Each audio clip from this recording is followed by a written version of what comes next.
Senator Lee. Time has expired. Senator Coons, you're recognized. Thank you, Senator Blackburn, and thank you to the committee for holding this oversight hearing. And Attorney General Bondi, thank you for your service and for being with us. I want to start with an area where I think we have a lot to agree on. In May, your Bureau of Prisons issued a directive to expand the availability of home confinement. The directive said it was rooted in the principle of smart, fair criminal justice reform and explained that smart reform and public safety can go hand in hand, and that second chances are not just possible, they're necessary for a justice system worthy of the American people. There's more to do to implement this directive, but I appreciated the BOP's recognition of these principles. Could you briefly speak further about the work BOP Director Marshall and Deputy Director Smith, himself a former inmate, are doing with regard to reform and what opportunities you see for us to do more? Thank you, Senator Coons. And you have been a champion of that, and we believe in second chances. As a career prosecutor, I know that most people, even violent criminals, are going to be locked up and then they're going to be released. And that's why we need everyone to be a productive member of society. I believe in halfway houses, and that's part of what the First Step Act did. It gives people a second chance at life, and that's what Billy Marshall and Josh Smith have been doing, working hand in hand at the Bureau of Prisons. I talk to them constantly, and they are working so hard. In fact, they inherited a dysfunctional and neglected agency, and they are taking, despite more than $450 million being appropriated between 2019 and 2024, we found that funds had been diverted away from the Department of the Prisons, the Bureau of Prisons. And so they are doing everything to create more halfway houses and to give inmates everything they need to be successful upon release, but also by keeping America safe. And I just learned from Billy Marshall, we just made an incredible case that someone, I believe the case was in Texas, one of our federal prisons, no one was monitoring this. And there was someone who was caught with a drone dropping off recently cell phones, paraphernalia. Let me follow up on that point, if I might, Attorney Many General. things that could cause violence within our prisons and allow criminal cartel networks to function within our federal prisons. And that's what a lot of this money is going for, to make our prisons safe within and so these criminals cannot function while they are in prison. But one good thing I can also add is we have given inmates, I think we've over doubled the amount of minutes they can have on their phones so they can talk to their family members, because we believe that is important. One of the challenges federal probation officers face is massive caseloads. And I am about to introduce, hopefully reintroduce soon, a bill with Senator Lee that would improve our federal supervised release system by focusing resources on those who really need to be supervised and providing incentives to reduce oversight of those who've really made progress and who've changed the direction of their lives. It is broadly supported by law enforcement and a variety of policy groups, and I'd love to work with you on that, Madam Attorney General. Yeah, Senator, can I just add, because I just got the numbers. So what we have is $8.7 billion for the Bureau of Prisons, and what that does is it adds 587 correctional officers to help with the things that we just discussed. $95 million for new hires. We have to recruit and we have to retain. We know that's a really tough job to be a corrections officer, and that's why Josh Smith is such a valuable part of that team with Billy Marshall. And I would welcome working with you on that. And President Trump is the one who signed the First Step Act because he believes in second chances. We all do. Thank you, Senator Coons, for that question. One of the things I have been concerned, even upset about, is how early in this administration, at the behest of DOJ, the department cut hundreds of grants totaling hundreds of millions of dollars, many of which serve critical public safety needs, supporting victims, assisting with reentry, violence prevention, including in my own home state. This was literally defunding the police. And I have some concerns about how DOJ is putting at risk public safety by assigning thousands of agents and prosecutors away from drugs, firearms, corruption, violent crime to help ICE arrest people without criminal records. You've indicated a willingness to review any grant that a member of Congress has concerns about, and noted a number of them have been restored on appeal.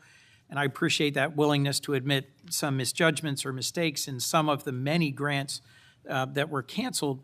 But can you assure us this process is going to be fixed going forward so better decisions are made at the start and not just after appeals? And can you assure us that we are not leaving doors wide open for crime and criminality in our communities and over-focusing on arrest and deportation of those without criminal records?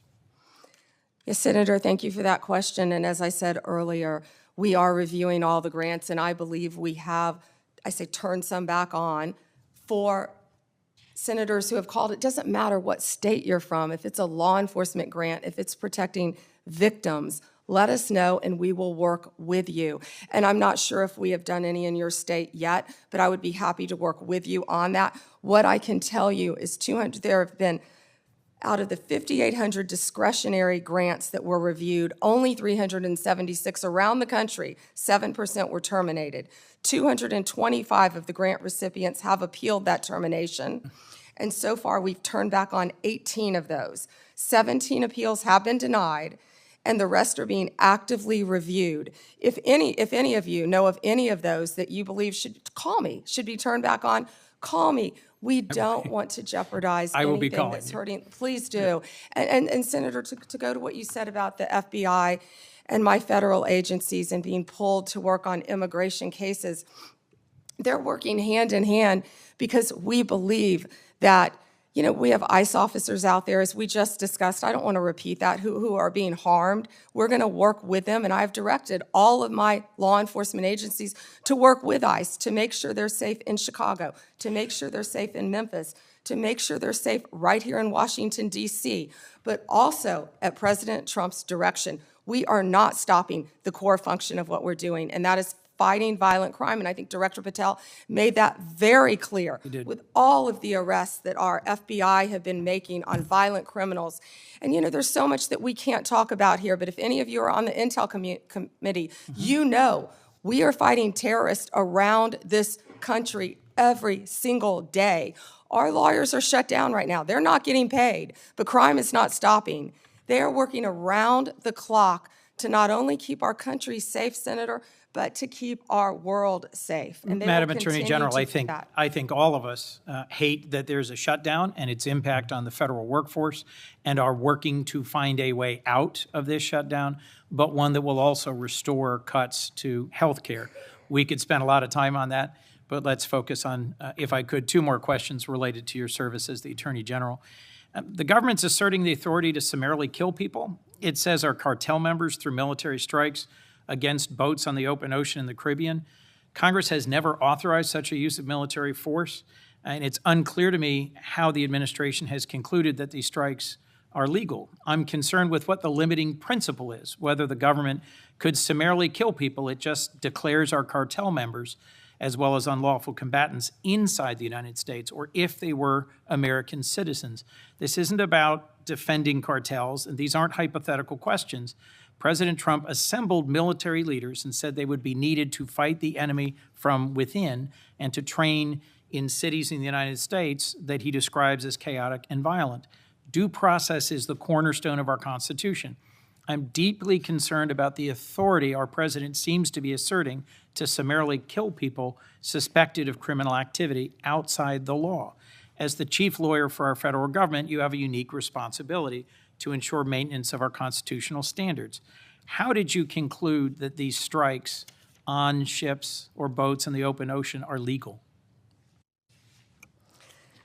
Senator Coons, I'm not going to discuss any legal advice that my department may or may not have given or issued at the direction of the president on this matter. Regarding Venezuela, what I can tell you is Maduro is a narco-terrorist, and I announced $50 million reward for his capture to bring him to this country to face charges. He is currently under indictment in our country. Drugs coming from Venezuela are killing our children at record levels. And They have members been of this flowing committee are into as this passionate country. as you at protecting our families and our communities from fentanyl, but we also need to protect our sailors on the high seas who are conducting freedom of navigation operations in the South China Sea from just an abject violation of international norms and standards about how we interdict ships on the high seas.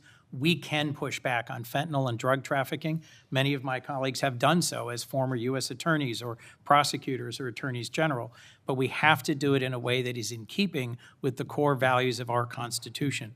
My colleagues have pressed you on a number of recent actions, particularly in the Eastern District of Virginia. My colleague, Senator Klobuchar, did.